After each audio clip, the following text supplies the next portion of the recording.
Well, that's about 3 seconds. What do you think? There's an expression, you have 7 seconds to make a first impression. But actually, it's 3 seconds, and it's nonverbal. So somewhere between the 3 and the 7 seconds, you will be judged. Someone will say, are you interesting? Or, do I want to get to know you? So it's important to understand this.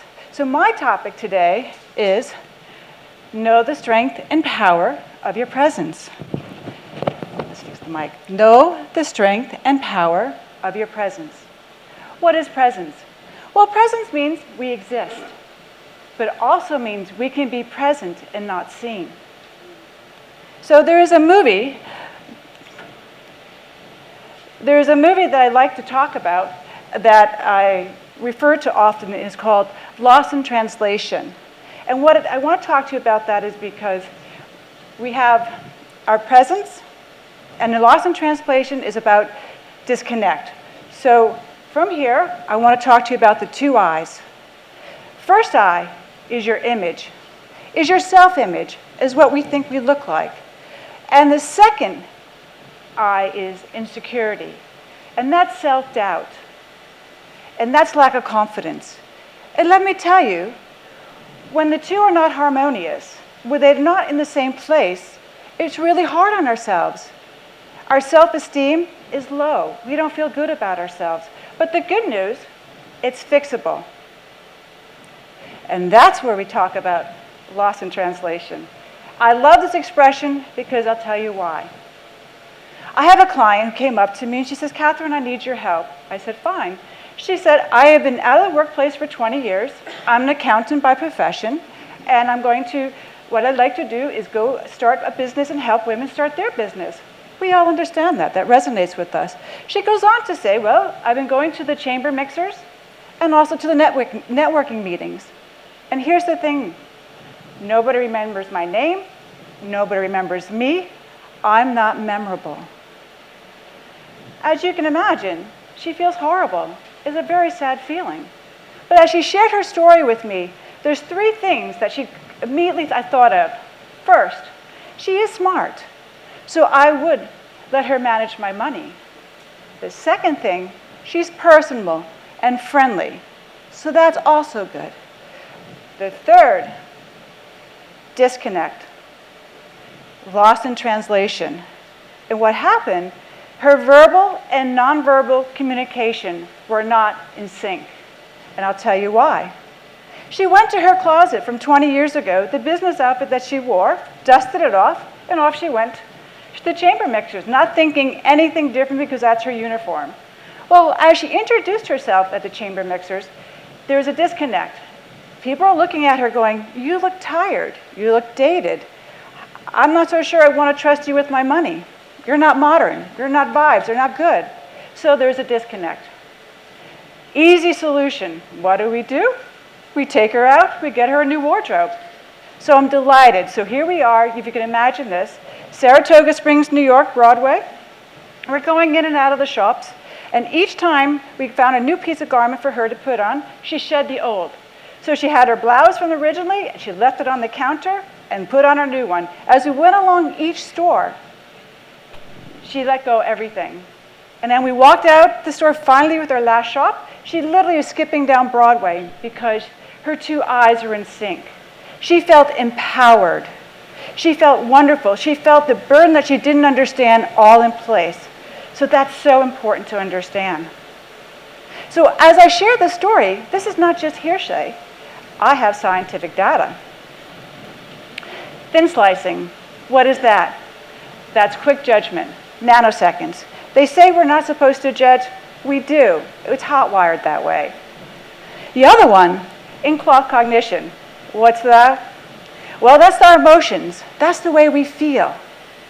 So an example, let's say you wake up and you're late in the morning, your clock's going off, and you're just running around in your mad, sad way. So you go into your closet and put in your mad, sad mood clothes because you're not happy. And what happens is you walk out the street and somebody maybe jump on the other side of the street because they see something coming at them in a mad, sad way. So this happens. We do dress emotionally, and It's okay sometimes, and sometimes it's not so okay. And that's what I want to be aware of. So as I share this story with you, I want to give you a little bit about myself. After undergrad and graduate school, I started my career in higher ed. So as in higher ed, I also dipped my toe into a modeling career. And I don't know if any of you have had that experience. They call them castings and go-sees. So as being a newbie, they send you off and you do these. So my first castings, I walk into a room. By the way, they're looking for a tall, blonde, blue-haired woman. Tall, blonde, blue-eyed woman. And I'm like, here I am, right? I thought, and there's 15 of us in that room. This is nuts. So how am I going to work this over? How am I going to make this work? Well, the good news, in the back of my head, I had my day job. So I went along with it, see how it went, yes? So as I went along, got a couple of jobs, then I got a really big aha moment. And that is, after work, I had a beautiful royal blue suit on, so I was wearing my career clothes. I went to this casting, which I truthfully do change for. And as I went in, did my thing, voila. I got my first television commercial.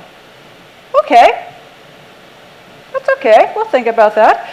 Next casting, I thought, well, that worked out that first time. Let's try the next one. I wore the same outfit, voila. I got my second television commercial. All of a sudden, I had my lucky suit. So I thought, this is great. Well, the funny part is, at the time, I didn't really realize how lucky it was. It was pretty much, all of a sudden, I figured out my power and presence. And that's where things started to connect with me. Does that make sense? So, as we are a room full of women and some gentlemen, you know, this is just not a woman's conversation for us only. It's all genders. And I want to share a story about the man. His name is John. John came to me via his wife. There is a couples makeover. They've been empty nesters, married for 20-something years, and they want to do something different. They want a new wardrobe, they want new hair, whatever. So I'm in the closet. I'm over on John's side, and I'm looking at the clothes. I go, John, what do you wear for work? He goes, oh, I have my T-shirts and jeans. Okay, but over here he had jackets and trousers. I said, he's about 50 years old. I said, John, what do you do for work? He said, I am a project manager and I oversee a team of computer guys. Perfect. As he's walking out the door, he said to me, they don't give me respect. They're such a young team, but I don't get the respect that I want. Well, you can imagine me, the image stylist. John, come back in this room. Let's have a conversation. And the conversation is this. You're the boss. There's a hierarchy at the workplace. You need to dress and walk and be the boss. So I suggested to him, go to the side where you have your trousers and your blazers and show up at work and see what happens. Well, 2 months later, I saw his wife. I asked about him, and he's doing great, and his team is really giving him the respect that he wants. And here's the thing.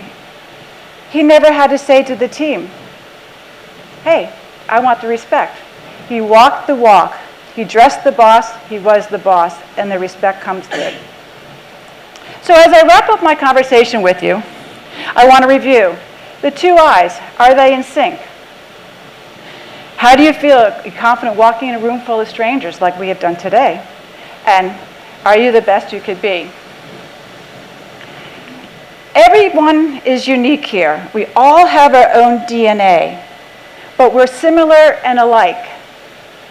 So as we go on this journey, I want you to understand, we want to capture the essence of you and being the best of you. It's capturing the essence of you and being the best of you.